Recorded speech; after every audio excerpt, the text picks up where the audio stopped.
Sayyidina Ali bin Abi Thalib radhiyallahu an itu mengatakan, "Allimu auladakum fa innahum makhluquna li zamanin ghaira zamanikum." Didiklah anak-anakmu itu karena sesungguhnya mereka akan menghadapi suatu zaman yang bukan seperti zaman kalian.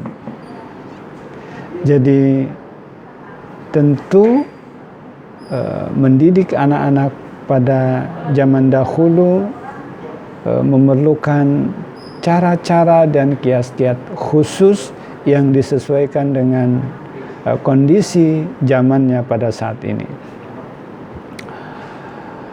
Kemudian yang kelima, orang tua hendaknya harus menjadi teladan bagi anak. Sebab anak adalah peniru ulung. Anak-anak akan cenderung mengikuti perilaku orang tuanya. Jika orang tua tidak melaksanakan sholat, maka anak tidak akan pernah sholat. Jika orang tuanya, ayahnya tidak ke masjid, maka jangan terlalu berharap anaknya mau ke masjid. Jika orang tua berkata kasar, maka anak juga akan berkata kasar. Orang tua berbohong, menipu, mengumpat, mencuri, atau memiliki gaya hidup yang tidak sehat dan tidak baik, maka itu semua cenderung akan dicontoh oleh anak-anaknya. Begitu juga sebaliknya, jika orang tua rajin dan konsisten dalam beribadah, maka anak-anaknya juga akan menjadi anak-anak yang rajin beribadah. Terkadang orang tua meminta kepada anak untuk bisa membagi waktu dengan baik, bertutur kata dengan baik. Anak-anak diminta supaya disiplin dalam beribadah, jangan terlalu banyak main HP. Pertanyaannya, apakah orang tua sudah melakukan itu semua? Apakah orang tua sudah menjadi teladan dalam beribadah dengan baik, membagi waktu dengan disiplin, dan lain sebagainya? Oleh karena itu, maka keteladanan ini sangat diperlukan dalam rangka mendidik anak-anak kita supaya menjadi anak yang sukses. Juga komunikasi harus dilakukan secara dua arah. Artinya orang tua tidak hanya sekedar melarang atau memberi instruksi kepada anak saja, tapi memberi contoh yang baik sebagai teladan, dan juga bersikap sebagai pendengar yang baik dan memberikan solusi atas permasalahan yang dihadapi oleh anak. Orang tua sangat penting untuk selalu mendampingi anak-anak. Terapkan aturan dan disiplin tanpa membuat anak merasa tertekan. Dan orang tua hendaknya mampu memposisikan diri sebagai sahabat yang selalu dapat diandalkan dan dipercaya oleh anak-anaknya, sehingga kelak anak akan tumbuh menjadi pribadi-pribadi yang positif. Banyak juga orang tua yang tak sadar bahwa peran mereka sangatlah besar untuk kesuksesan anak-anaknya. Mereka merasa kalau didikan di sekolah formal oleh guru saja sudah cukup bisa mengantarkan anaknya menuju kesuksesan. Padahal tidak, justru awal daripada kesuksesan itu dimulai dari pendidikan orang tua di rumah-rumah mereka. Yang keenam, supaya anak-anak kita menjadi anak yang sukses dalam pandangan agama, memberikan nafkah yang halal.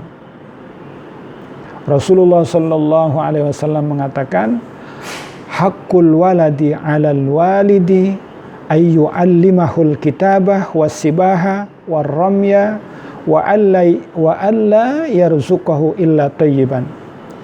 hak anak yang menjadi kewajiban orang tuanya adalah mengajarkan tulis menulis, mengajarkan berenang, mengajarkan memanah pada saat itu ya kondisinya memanah, dan tidak memberikan rizki kecuali yang halal. Nah, jika nafkah yang diberikan tidak halal, maka anak itu akan sulit tumbuh dengan baik, karena jiwa dan raganya, ya, jasmani dan rohaninya akan menjadi kotor akibat dari barang yang haram, barang yang haram itu. Al-Imam Sahal As-Susturi mengatakan, man akalal halala ata'at jawarihuhu sya'a am aba, wa man akalal harama asat jawarihuhu sya'a am aba. Artinya, siapa yang menyantap makanan dari yang halal, maka semua anggota tubuhnya akan selalu taat dan patuh untuk melakukan kebaikan-kebaikan, melakukan ibadah, baik dia sadar atau tidak, diingini atau tidak. Dan siapa yang menyantap makanan dari yang haram, maka semua anggota tubuhnya akan selalu cenderung ke arah durhaka dan berbuat maksiat. Na'udzubillah. Oleh karena itu, kewajiban orang tua adalah memberikan makanan-makanan dari sumber yang halal dan makanan-makanan yang halal. Ya, baik cara menghasilkan makanan itu maupun jenis makanannya itu adalah makanan-makanan yang halal dan baik. Yang terakhir, ya, di antara dari cara-cara yang diajarkan oleh agama Islam untuk mengantarkan anak supaya kita sukses, yaitu memberikan lingkungan yang baik. Anak akan mudah tumbuh dan berkembang dengan baik dan memiliki akhlak yang terpuji bila ia ditempatkan pada lingkungan yang baik. Ibarat bibit tanaman yang berkualitas akan semakin baik tumbuhnya jika disemai di tanah yang subur, ditanam di tanah yang subur. Nah, Al-Quran bahkan menggambarkan ibarat supaya memberikan anak lingkungan yang baik, itu sebagaimana disebutkan dalam firman Allah, Quran surat Al-A'raf ayat 58, wal baladut tayyibu yakhruju nabatuhu bi'idni rabbih wallazi khabatha la yakhruju illa nakida. Kata Allah dalam firman-Nya seperti itu.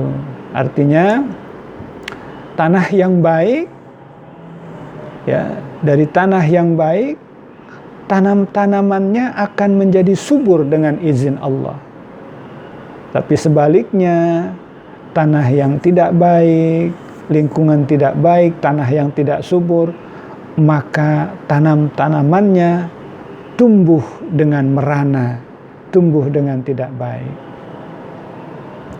Nah, menempatkan anak pada lingkungan dan pergaulan yang baik itu menjadi kewajiban orang tua kepada anaknya. Termasuk ketika menempatkan anak di rumah, carilah lingkungan rumah yang baik, teman-teman yang baik.